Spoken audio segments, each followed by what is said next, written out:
राजमा चावल। धूर फिट्टे मुंह, नास पिट जाए तेरा। राजमा चावल बोलकर ये पुलाव लाकर थमा रहा है मुझे। काले चश्मे क्या पहन लिया मैंने? तूने तो मुझे अंधा ही समझ लिया। धीरे बोलो ना मम्मी। अरे मुझे मत सिखा।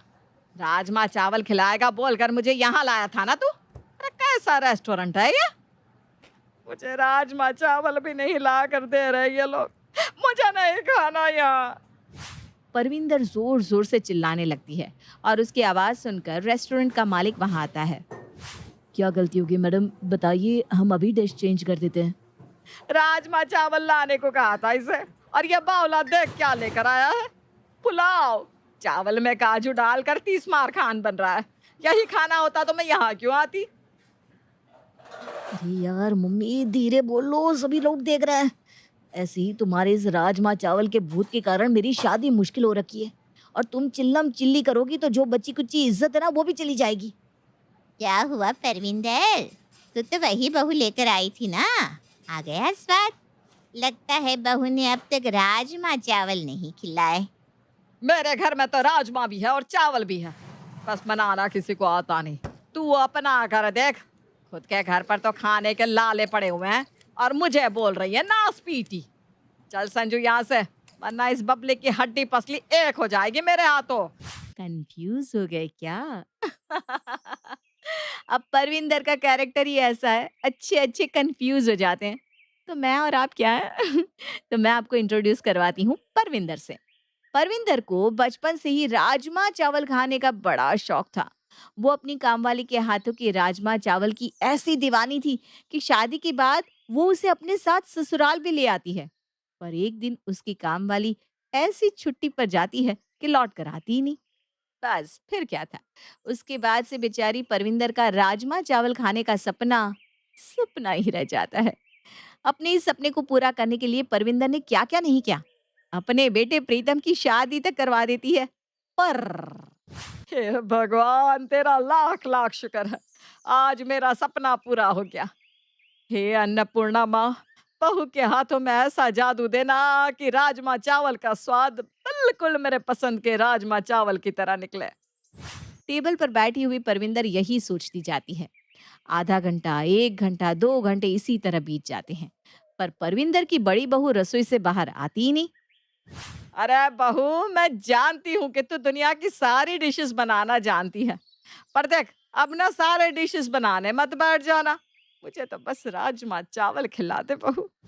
और तभी सुषमा रसोई से दोनों हाथों से एक बड़ा सा पतीला पकड़े बाहर आती है और उस पतीले को अपनी सास के सामने डाइनिंग टेबल पर रख देती है। परविंदर उस पतीले के अंदर झांकती है, जिसमें गिनकर राजमा होते हैं।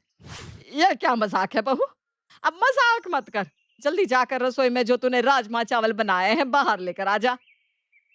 यही राजमा चावल तो बनाए हैं मैंने मम्मी जी। ध्यान से देखिए ना, पतीले की साइड में चावल के दाने भी तो हैं। हैं? ये तू क्या कह रही है बहू? याद है मम्मी जी, मैंने सुबह आपसे पूछा था कि कितने राजमा चावल बनाने हैं, तो आपने क्या कहा था? मेरा पेट ही कितना है, अंदाज से कर ले। राजमा उबाल दे, पर उबलने के पहले अच्छे से भिगो देना।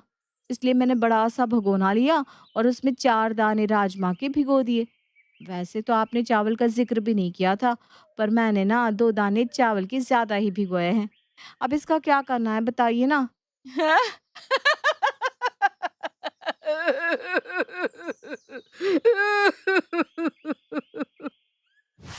टेबल पर बैठी परविंदर पहले तो जोर जोर से हंसने लग जाती है और फिर रोने, मानो उसकी मानसिक स्थिति खराब हो गई हो।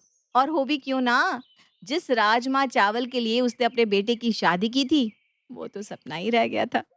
किसी तरह अपनी माँ को संजू रेस्टोरेंट से बाहर लेकर आता है और दोनों घर पहुंचते हैं। 3 साल हो गए तेरी शादी को बहू।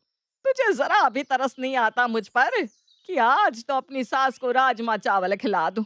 2 दिन से मेरा पेट साफ नहीं हुआ, पता भी है। पर कल रात तो तुम मुझे कह रही थी कि पिछले 4 साल से तेरा पेट साफ नहीं हुआ। अरे आप तो रहने दीजिए संजू के पापा। वादा किया था ना आपने मेरे पापा जी से कि आपकी बेटी को हमेशा खुश रखूंगा, तो रखिए मुझे खुश। लेकर आइए ना राजमा चावल बनाने वाली। लेकर आई ना तू राजमा चावल बनाने वाली, जिसने आज तक सिर्फ 4 राजमा के दाने भिगोए। तो अब तो बनाने वाले की उम्मीद ही मत कर तू। मैं तेरे लिए राजमा बना तो नहीं सकता, पर बना बनाया राजमा चावल तुझे खिला जरूर सकता हूँ। रमेश की बेटे की शादी है आज, भूल गई क्या तू? देश के बेहतरीन से बेहतरीन शेफ आने वाले हैं उसकी शादी में। तो आज रात तो तेरा सपना पूरा हो गया समझ। परविंदर की खुशी का कोई ठिकाना नहीं था। आखिरकार 4 साल के बाद उसे राजमा चावल खाने को जो मिलने वाले थे। 9 बजे की शादी के लिए वो शाम को 4 बजे ही तैयार होकर बैठ जाती है और बार बार घड़ी देखती हुई घर के चक्कर लगाने शुरू कर देती है। घर पर इस तरह से चक्कर लगाने से घड़ी का काटा जल्दी नहीं चलने लग जाएगा मम्मी जी। अरे तू तो चुप ही रह बहू। तू अगर ढंग की होती ना तो आज इस राजमा चावल के लिए मुझे भिखारियों की तरह किसी की शादी का इंतजार नहीं करना पड़ता। आखिरकार में समय आ ही जाता है जिसका सभी को इंतजार था। घड़ी के कांटे जैसे ही 9 बजे का इशारा करते हैं, परविंदर का पूरा परिवार रमेश की बेटी की शादी में पहुंच जाता है। परविंदर घूम घूम के सारे स्टॉल देखती है, पर कहीं भी उसे राजमा चावल नहीं मिलते। चिंटू, रोशन, कहाँ हो सब? रमेश, ये क्या शादी की है तूने? पूरा खानदान की नाक ही कटवा दी। ऐसी क्या बात हो गई भाभी? अरे रोशन, जा अपनी चाची के लिए पास्ता लेकर आ। कुछ ढूंढ रही थी क्या भाभी आप? क्या नहीं मिला आपको यहाँ? शादी में तो सारी चीजों का इंतजाम है। नान, तड़का, चाइनीज भेल। शायद ही कुछ होगा ऐसा जो छूट गया हो। हमने तो पूरे देश के कोने कोने के डिशेस लाकर परोस दिए हैं इस शादी में। मैं क्या करूं इन डिशेस का? मुझे तो राजमा चावल खाने थे। बड़ा रईस बनता है ना तू। अपनी शादी में राजमा चावल तक नहीं रख सका। अरे भाई, इतनी पैसों की तंगी आ गई थी तो राजमा और चावल मुझसे लेकर बनवा लेता। शादी के बीचों बीच ही परविंदर जोर जोर से तमाशा कर भीड़ इकट्ठा कर लेती है। खानदान की सभी बहुएं वहां पहुंच जाती है। इतने लोगों से भरा पूरा परिवार, पर उनमें से किसी को भी राजमा चावल बनाना नहीं आता था। कोई नहीं था जो जाकर राजमा चावल बनाकर परविंदर के गुस्से को शांत कर सके। और बिना कुछ खाए ही परविंदर उस शादी से वापस अपने घर लौट आती है। बेचारी परविंदर, उसका सपना तो मानो पूरा होना लिखा ही नहीं था। और राजमा चावल की उम्मीद लिए वो अपने छोटे बेटे संजू के लिए बहू ढूंढने लग जाती है। एक ऐसी लड़की जो राजमा चावल बनाने में एक्सपर्ट हो। पर किसी भी लड़की के हाथ का राजमा चावल परविंदर की पसंद का नहीं था और संजू की शादी टलती ही जाती है। एक रोज परेशान होकर संजू लव मैरिज कर एक लड़की को अपनी पत्नी बनाकर घर ले आता है। ये सब क्या है संजू? कौन है यह लड़की? आपकी इस राजमा चावल के चक्कर में मेरी शादी होना मुश्किल होता जा रहा था। न जाने कब आपको किसी लड़की के हाथों का राजमा चावल पसंद आता और न जाने कब मेरी शादी होती। इसलिए मम्मी मुझे ये सब करना पड़ा। माफ कर देना। एक आखिरी उम्मीद बची थी मेरी, तेरी बीवी। ऐसी लड़की लाती जो मुझे राजमा चावल बनाकर खिलाए। ये सब कौन सा मैं जानबूझकर कर रही थी बेटा? पर एक बार तेरी भाभी के टाइम गलती कर चुकी हूं मैं। उसके मायके वालों ने कहा था बहुत अच्छा खाना बनाती है हमारी बेटी, और मैंने मान भी लिया। पर शादी के बाद सारी असलियत सामने आ गई। इसीलिए मैं पहले ही टेस्ट ले रही थी बेटा। लोग तो गाड़ी में भी टेस्ट ड्राइव लेते हैं, तो ये तो मेरे राजमा चावल बनाने वाली बहू की बात थी। पर उस पर भी पानी फेर दिया तूने। आज मेरा दिल टूट गया। कसम खाती हूँ मैं, अब से मैं अन्न का एक निवाला नहीं खाऊंगी, चाहे अब भूखे भूखे मेरी जान ही क्यों ना चली जाए।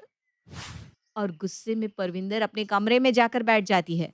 परविंदर की हालत देखकर सभी घबरा जाते हैं, पर नई बहू प्रेरणा मुस्कुराकर रसोई में चली जाती है। 1 घंटे बाद प्रेरणा अपनी सास के कमरे में राजमा चावल बनाकर ले आती है। आप अपना अनशन मत तोड़िएगा मम्मी जी, बिल्कुल भी नहीं। और किसी के कहने पर तो बिल्कुल नहीं। आखिरकार लोगों ने आपके राजमा चावल की प्यार को मजाक बनाकर रख दिया है। पर एक बार इस राजमा चावल को टेस्ट कर लीजिए ना। अगर पसंद नहीं आए तो पूरा जीवन पड़ा है, वापस सब भूख हड़ताल पर बैठ जाएंगी। किसने रोका है? राजमा चावल की खुशबू से परविंदर खुद को रोक नहीं पाती और जैसे ही वो पहला निवाला खाती है, उसे अपने फेवरेट राजमा चावल याद आ जाते हैं। बिल्कुल वही स्वाद जैसा उसकी कामवाली बनाया करती थी। उनकी खुशी का कोई ठिकाना नहीं रहता और वो प्रेरणा के साथ साथ सुषमा को भी गले लगा लेती है।